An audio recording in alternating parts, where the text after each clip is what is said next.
আমাদের কাউকে কোনোভাবেই কেউ আটকে রাখতে পারবে না। ভোটাররা তারা তাদের যোগ্য নেতৃত্ব চিনে নিতে পেরেছে। ভোটাররা কখনো যোগ্য প্রার্থীকে চিনতে ভুল করে না। শিল্পীদের কল্যাণে যাতে কাজ করতে পারি। তৌকিরের মাথা থেকে এসেছিল অভিনয় শিল্পী সংঘের যে স্বপ্নটা। বাংলাদেশের কোনো সংগঠন নাই এই জাতীয় যে সংগঠনগুলো আছে এত শক্তিশালী। অভিনয় শিল্পী সংঘ আমাদের একটি পরিবার। আমি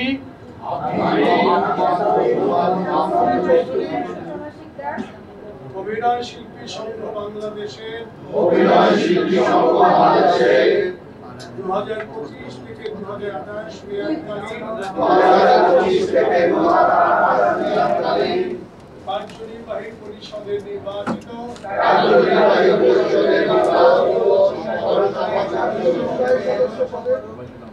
শপথ গ্রহণ করিতেছি যে আমি অভিনয় শিল্পী সংঘের গঠনতন্ত্রে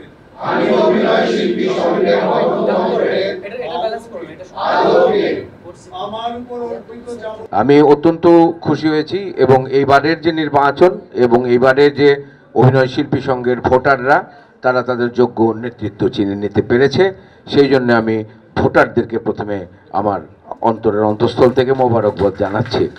ভোটাররা কখনো যোগ্য প্রার্থীকে চিনতে ভুল করে না, তারা ঠিক কাজটি করেছে এবং ঠিক জায়গায় তাদের প্রার্থীকে তারা নির্বাচন করেছে। এটা হচ্ছে প্রথম কথা। আর এখানে আপনারা সকলেই জানেন যে অভিনয় শিল্পী সংঘ যে শুরু হয়েছিল যে 4 জন, সেই 4 জনের মধ্যে এখানে আজিজুল হাকিম উপস্থিত আছে, তৌকির আছে কিনা জানি না। আজিজুল হাকিম যেহেতু উপস্থিত আছে, তো আমাদের সকলের এই যে 4 জন, এই আমাদের একটা সবসময় ঐকান্তিক ইচ্ছা থাকে যে কমিটিটা, এটা তৌকিরের মাথা থেকে এসেছিল অভিনয় শিল্পী সংঘের যে স্বপ্নটা, পরবর্তী সময় আমরা সবাই মিলে এটাকে বাস্তবায়ন করেছিলাম। তো আমাদের সবসময় ইচ্ছা থাকে যে আমাদের কেউ না কেউ এটার সঙ্গে যুক্ত থাকুক।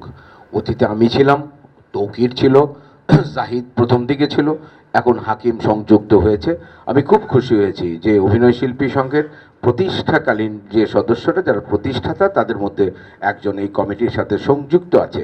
এবং আপনাদের পরেও যারা নির্বাচিত হবেন, আপনাদের মাধ্যমে এই কথাটা, এই অনুরোধটুকু আমি করে যেতে চাই, আমরা যতদিন জীবিত আছি এই জেনারেশনটা, আপনারা চেষ্টা করেন যে এই কমিটির মধ্যে আমাদের ন্যূনতম অংশগ্রহণ যেন থাকে।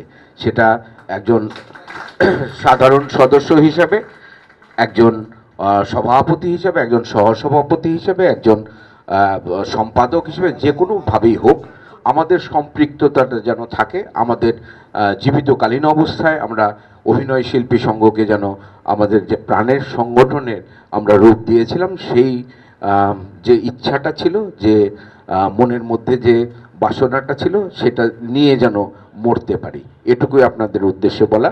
আর অভিনয় শিল্পী সংঘ এবং ডিরেক্টরস গিল্ড পারস্পরিকভাবে আমরা একত্রে কাজ করে যাব এবং বর্তমান যে সংকটগুলো আছে সেই সংকটগুলোর সুষ্ঠু সমাধান আমরা করতে পারবো বলে আমার দৃঢ় বিশ্বাস। কারণ এখানে যোগ্য নেতৃত্ব এসেছে আমাদের পক্ষে, আমাদের কাউকে কোনোভাবেই কেউ আটকে রাখতে পারবে না। আমরা আমাদের সমস্যার সমাধান 2 ভাই মিলে, 2টো সংগঠন মিলে আমরা একত্রিত হয়ে যদি যাই, তাহলে বাংলাদেশের কোনো সংগঠন নাই এই জাতীয় যে সংগঠনগুলো আছে এত শক্তিশালী। আজকের এই শপথ গ্রহণ অনুষ্ঠানে এখানে যারা উপস্থিত আছেন, আমাদের সাংবাদিক ভাইরা এবং অভিনয় শিল্পী সংঘের সদস্যদের কিছু অংশ, অনেকেই তাদের ব্যস্ততার কারণে উপস্থিত হতে পারেননি। আমি অভিনয় শিল্পী সংঘের নবনির্বাচিত কার্যকরী যে পরিষদ, তাদের পক্ষ থেকে আপনাদের সবাইকে অভিনন্দন জানাই, আপনাদের সবাইকে শুভেচ্ছা জানাই। আমি একটি কথা সবসময় বলতে চাই, সেটি হলো যে অভিনয় শিল্পী সংঘ আমাদের একটি পরিবার। আমরা সবাই এই পরিবারের সদস্য।